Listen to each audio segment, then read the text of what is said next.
Did you? Good.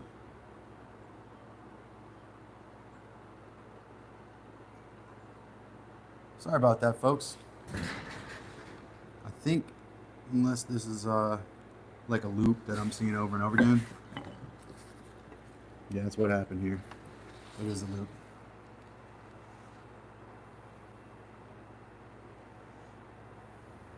I might still be live right now, so if I am, appreciate y'all coming to Dad's workshop. Really do.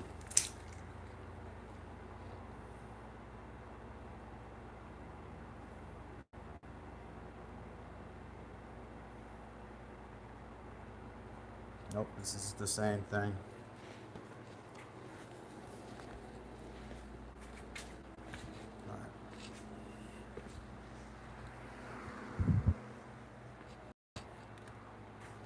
Are we back? Because I'm not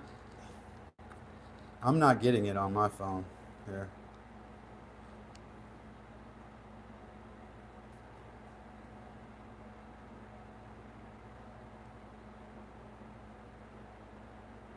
Nope, it's just me bouncing back and forth there.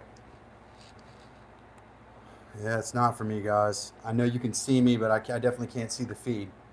So, let me finish up this joint and then I'll wrap it up. I'm not getting it on my phone here. It's not coming through. So.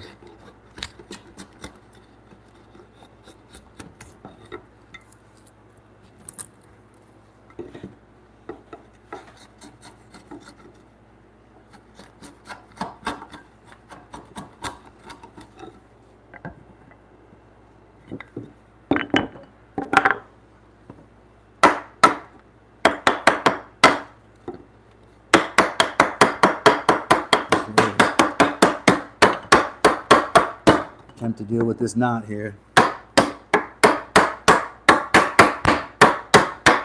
should not have to hit a framing chisel, but you all see that knot right there, and it is extremely difficult. Not easy at all. Here, let me take my sharper chisel. I think this is one of the ones you use a a more pointy, skinny chisel and concentrate the impact force on the middle of that knot, but it looks like I got it almost down to the line anyways. It's just not pretty, you know, like the last one was nice and pretty.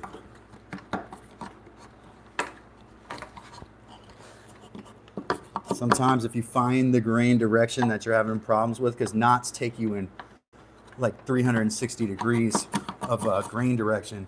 If you can find the direction of the grain, put your chisel in that direction, then you can kind of get the knot out or where it's raised without causing all kinds of trauma to the wood around it. But it affects the grain around the whole area. So when you have one, it's going to be a pain all. And there's two of them here, so.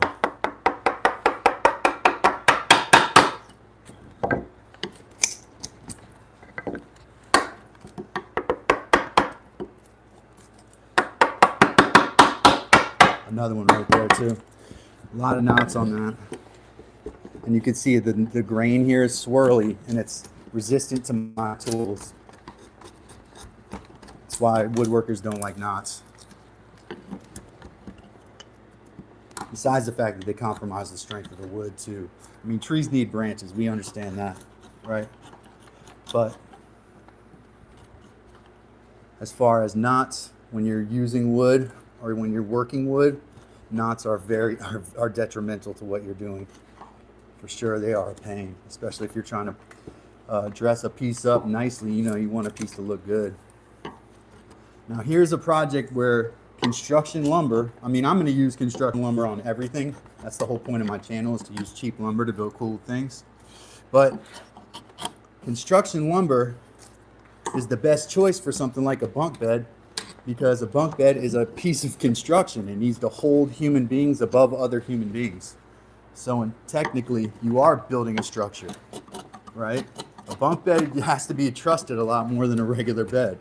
We never discussed that last time, right? We just kind of built it, and I just kind of BS with everyone. I didn't talk about how, you know, when we build this thing, it has to be engineered and overbuilt basically because children are going to be on it. real life children, not pretend children. It will be used by actual children. You know? I'm pretty close to done with this joint, ladies and gentlemen.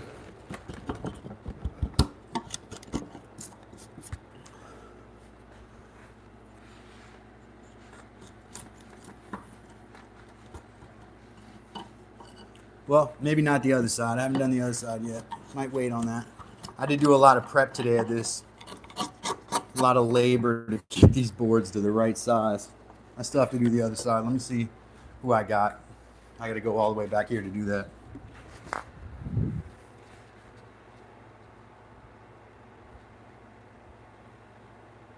Yeah. Yeah, that's right. That's what Mike's right, man. He said basically overbuild and overbuild again when it comes to kids. Overbuilding is what you have to do. It needs to have redundancy, you know. I'm gonna wrap it up for today, guys. Mike, welcome to the family. Appreciate y'all coming. Everything okay? Yeah, you're getting some questions. Oh, I was. I know I can't read. So. I'm not here to read them to you. So someone wanted to know how did you get starting in woodworking? They didn't have any connections. Oh. And then that was the one that came up. New follower from. Well, definitely, like, I don't know where you're located, but if you're in a community where there's a community college, there's usually someone there who teaches woodworking. You know, it doesn't hurt to take a class. That's one thing I should have brought up before in the past. That's true. That's where I met the guy who he didn't teach me a lot about timber framing, but I spent the day with this guy who was a timber framer, and he was telling me, he gave me wisdom, sold me lumber too. He was selling me lumber to build furniture. I built furniture with antique pieces. My point is to say that you listen to the experts when you have them around. You know, I didn't have the money to take his class. I wish I did. I envied. There were kids there working on a timber framing project, and I was jealous. So if you have an opportunity to get in a class for like timber framing or woodwork or carpentry, cabinetry, take one of those classes and then make friends with other people. Like I met a guy at Lowe's, plug for Lowe's. I met a guy at Lowe's that had his brother died and he gave him his wood shop, and his wood shop had a dust removal system and like $100,000 worth of equipment, and he let me cut plywood boards, maple plywood in his shop. So you talk to people. When you see someone who seems like they know what they're doing, you talk to them. It's a little better in person because that's when you're more likely to go and see what they have and what they can teach you. But even online, you know, meeting like what we do here, we meet people all the time.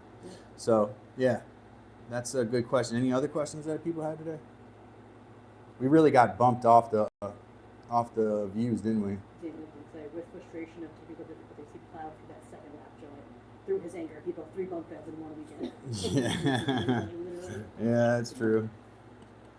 Yeah. Mike said if you have kids, you know, give them enough time. Oh, yeah, I got that one.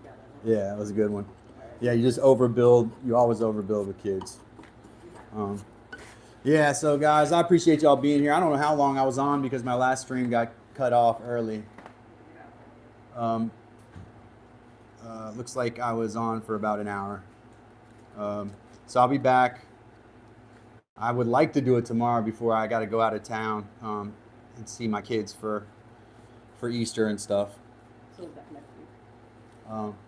So I will be back. I'm going to try to do tomorrow night, and then I would love to try to get back for the next month. I should be able to be back for the next Monday. Yeah, man, definitely. Yeah, look and see if they got somebody there who teaches like a timber framing or a cabinetry class, and that is like the way to go because those people are professionals and you can trust their experience. You know, yeah. Unlike me, I just do it on TV, kind of. Yeah, yeah. Whatever you have locally, I'm always about local. Buy local, learn local. Yeah. That's where I met this guy in Virginia. He was in Fluvanna. He was way out in the country. Wasn't a very country guy, but was way out in the country, if that makes sense. Sometimes people who are not really country mice end up out there. So, but he knew a lot. He's a wealth of knowledge. I picked up little things from him in just that 8 hours I was at his place. Yeah. Might Yeah. want to know if you do interior, exterior furniture, or only interior furniture. You know, I've never made any deck furniture before. Mostly beds, tables. I made a couch one time.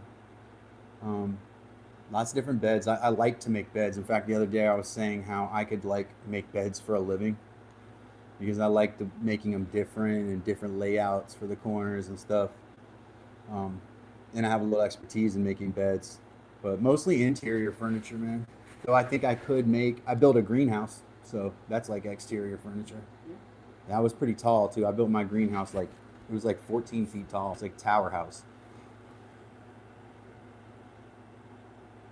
Yeah, Mike, appreciate you being here. Also, is it Fulcrum?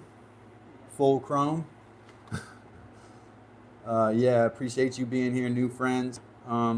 Always appreciate Chardonnay and Daniel popping through. I'll see you all tomorrow, maybe a little early. I'll let y'all know. Uh, we'll have to see what happens, but tomorrow, and then I'll be back next Monday again because it's taking a little break for the holiday.